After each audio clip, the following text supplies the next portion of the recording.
Hi అండి. Homemade ఆలు పరాటా ఎలా చేసుకోవాలో చూద్దాం. బాయిల్ చేసుకున్న పొటాటోలోకి చిల్లీ పేస్ట్, అలాగే జీరా పౌడర్, ధనియా పౌడర్, చిల్లీ పౌడర్, అలాగే సన్నగా చాప్ చేసుకున్న కొత్తిమీర, అలాగే సన్నగా చాప్ చేసుకున్న ఆనియన్స్ వేసి, కొద్దిగా సాల్ట్ కూడా యాడ్ చేసి మెత్తగా స్మాష్ చేసుకొని ఉండలుగా పక్కన పెట్టుకోవాలి.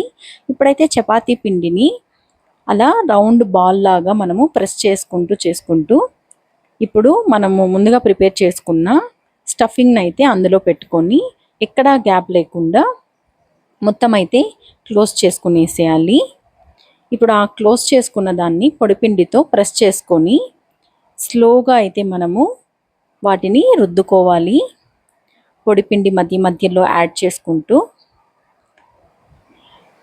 ఇప్పుడు స్టవ్ వెలిగించుకునేసి బటర్తో కనుక కాల్చుకున్నామంటే టేస్ట్ అయితే చాలా చాలా బాగుంటుంది. ఒకసారి ట్రై చేయండి. Thank you for watching. Bye.